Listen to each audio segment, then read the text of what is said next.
What's happening, y'all? Welcome inside the Fantasy Stock Exchange. Bush coming at you solo today to talk about some running backs that you should be targeting and also that you should be avoiding in rookie drafts. So today's vid's going to be really fun. If you guys were following my work last year, I did an article series for the Fantasy Scouts titled The Anatomy of an RB1, Wide Receiver 1, Quarterback 1, Tight End 1, etc. And since I'm not writing for a site right now, I figured I'd do this in video form. So what we're going to be doing in today's video is going to be looking at what makes an RB1 in fantasy and how every rookie running back that was in this draft class kind of stacks up based on those benchmarks. If that sounds confusing to you, I'll definitely explain more after the intro, but basically we're going to be using this to identify who has the best chance of RB1 upside and who maybe doesn't have RB1 upside and maybe should be a player that we're avoiding. So if you guys enjoy this video at any point, leave a like down below, comment any of your thoughts down below on the video as well. Subscribe to the channel if you are new. Also check out our TikTok. I'm starting to get Danny's starting to get some content brewing over there. I posted one yesterday. We're going to be trying to,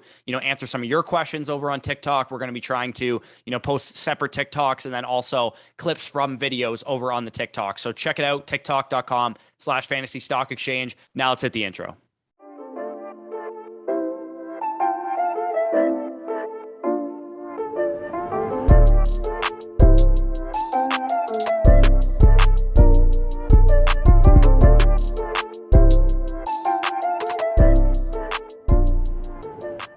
All right, before we get into this, I just want to say, if you guys want to just see the end result, how the running backs stack up, and you don't care about the process, by all means, skip ahead. There's timestamps in the description, also timestamps along the scroll bar, but I will be explaining the process first, so nobody be that guy in the comments that complains how long it took me to talk about any player analysis. There's timestamps, use them.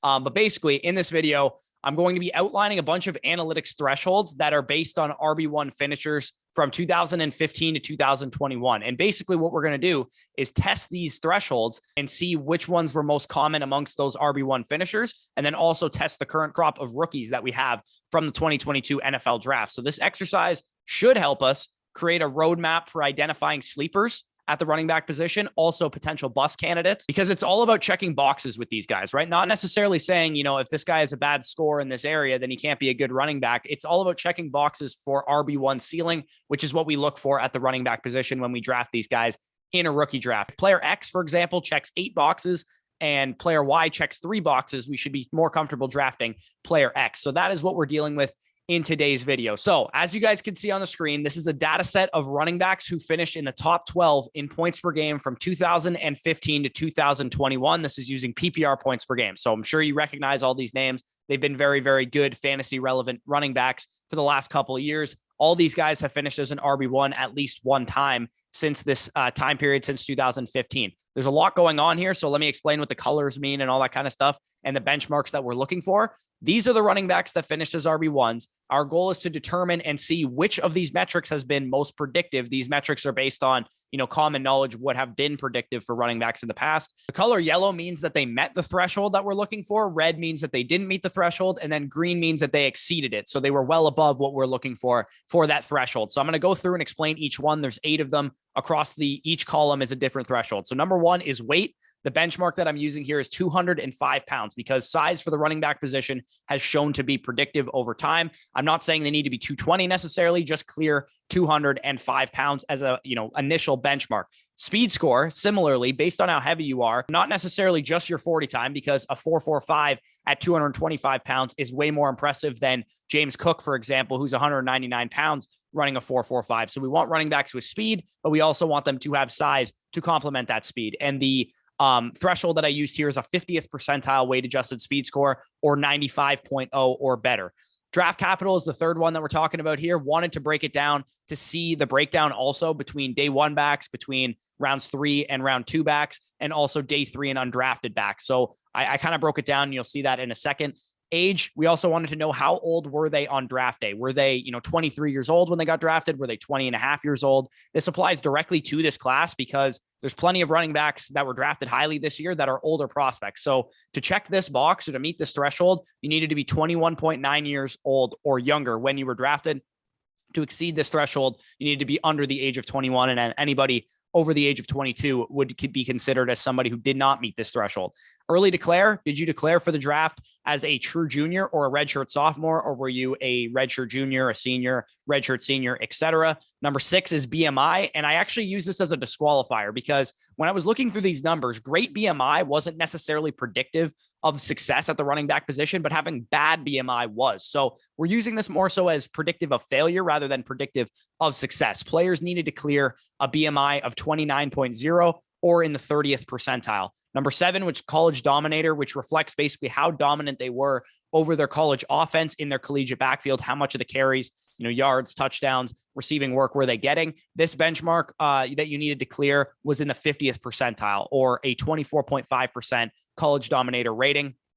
Number 8, and finally, was college target share, which basically reflects their ability to command targets to be productive receivers in college. The threshold that they needed to clear here was 7%, which was in the 50th percentile. So 50th percentile in that area. These were the results. As you guys can see, these are basically just sorted based on how many running backs we had in each category. And I'm going to organize them further here in a second to make it a little bit more easy to understand. But you guys can see some of the most predictive were weight, speed score, BMI, college dominator, top 3 round draft capital, etc. So here's them organized by percentage. So this one should be a lot more easy to understand. The most predictive and the most common trait that all of these running backs who finished as RB1s had in common, and there was 38 of them, was that they were 92% of them were above the weight of 205 pounds. Another weight related one was second, over a 29 BMI, speed score above 95, 50th percentile or better was 84.21%.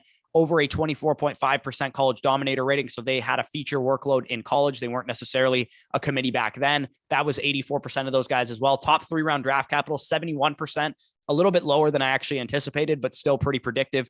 Target share above 7%, 68% of the guys there.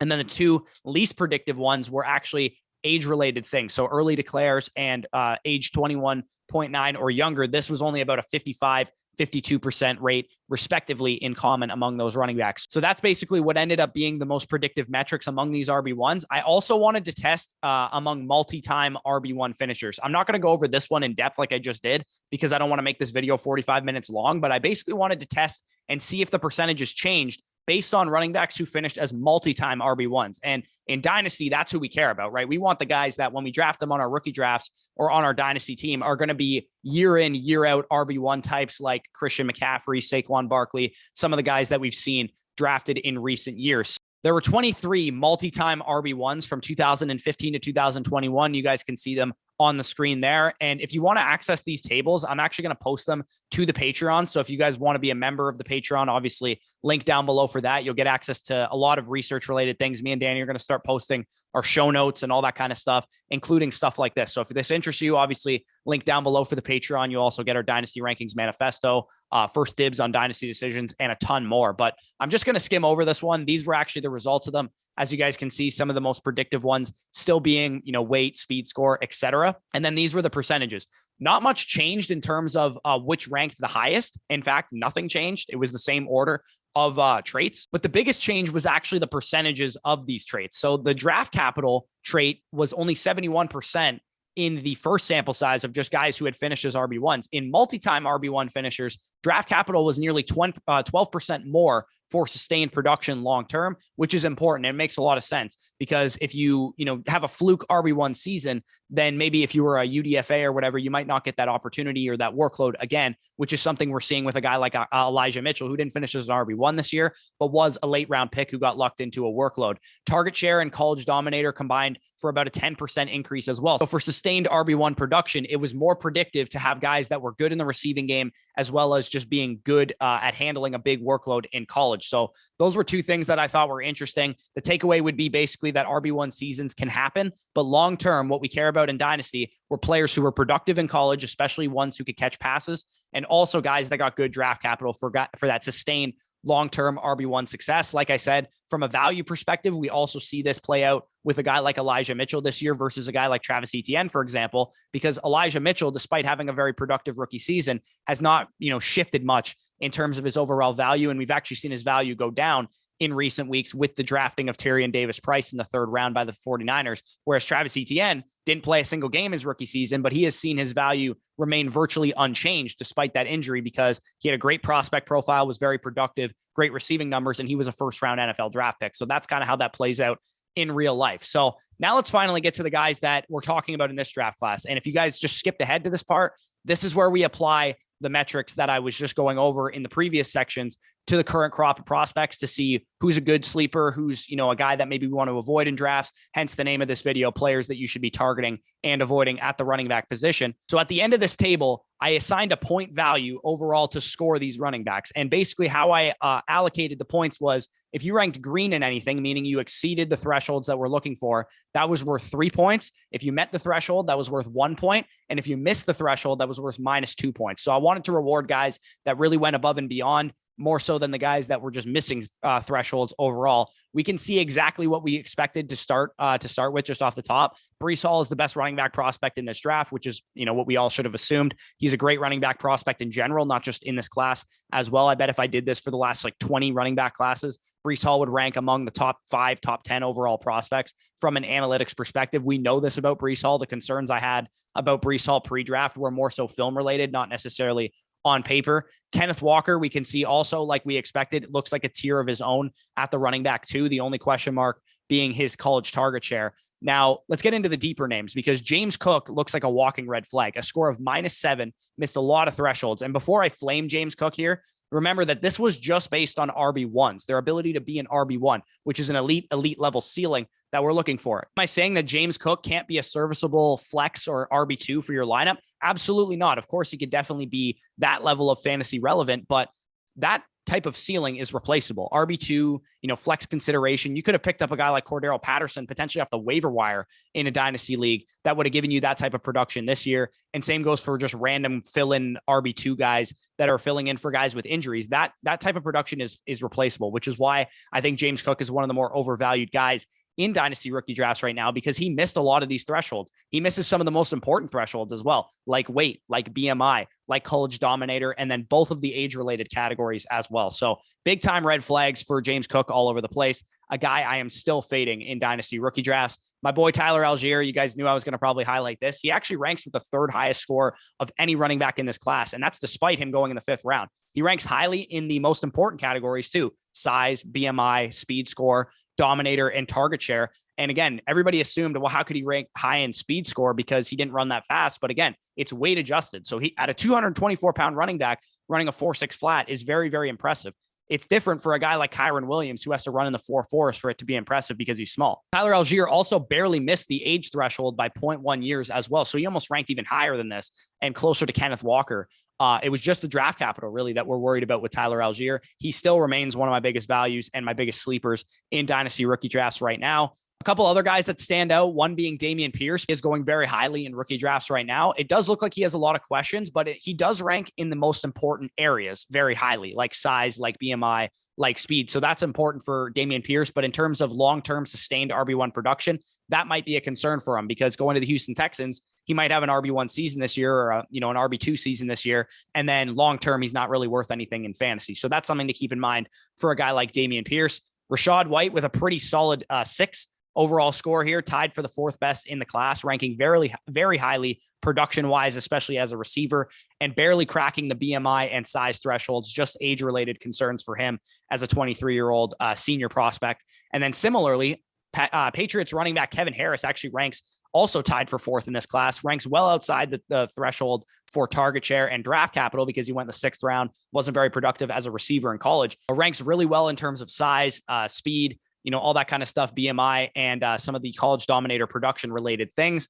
Tyrion Davis-Price also ranks very highly as well, with good size, speed, and draft capital. He ranks as the 5th highest running back in this class. And then in terms of sleepers, guys that maybe are worth good dart throws, Snoop Connor, Isaiah Pacheco, and Bam Knight are decent dart throws despite being late round picks, 6th, 7th, undrafted free agent type of guys. I think those are good, 4th round dart throws for you guys to take in rookie drafts. And then guys that look like fades based on this list and based on them missing a lot of these thresholds, Zamir White, because all of his production related stuff is terrible, especially his target share and things of that nature. He does have size, he does have good BMI, and he does have speed, but that's about it with him, including 4th round draft capital, which is fine, but it's not necessarily the greatest. Pierre Strong missing a lot of these categories as well, like age, like some of the production related things as well. Kyron Williams misses a lot of these, including size, speed, etc. Ty Chandler just misses pretty much everything: age, size, speed, whatever. Hassan Haskins, another guy that misses a number of these categories as well. So I hope this helped you guys kind of determine and put these guys under a microscope. Again, this was more of just like a fun exercise to see what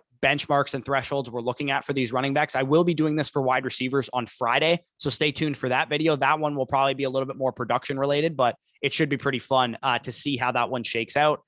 If you guys enjoyed this video at any point, hit the like button, comment any of your thoughts down below, and subscribe to the channel if you are new as well. Like I said at the beginning of the video as well, check out the TikTok. We're going to be posting as much as we can over there, and also check out the Patreon to get access to these databases and stuff, as well as our Dynasty Rankings Manifesto. And if you want to take some of these nuggets right into drafts right now, head on over to underdogfantasy.com, the official show sponsor of FSE, and get some Best Ball Mania 3 drafts in. To get your share of $10 million using the promo code FSE, you'll get 100% match back on whatever you put in. So if you want to deposit $25, you'll get $50 on the site to play with. That's 2 entries to win your chance at a prize pool worth $10 million in Best Ball Mania 3. And as a thank you for using our code, we'll also give you access to our Dynasty Rankings Manifesto totally for free. So you sign up on Underdog, you get some money from them, you get your chance at $10 million, and you also get our Dynasty Rankings Manifesto. Best deal on the internet. With that being said, guys, peace out. We'll talk to you soon.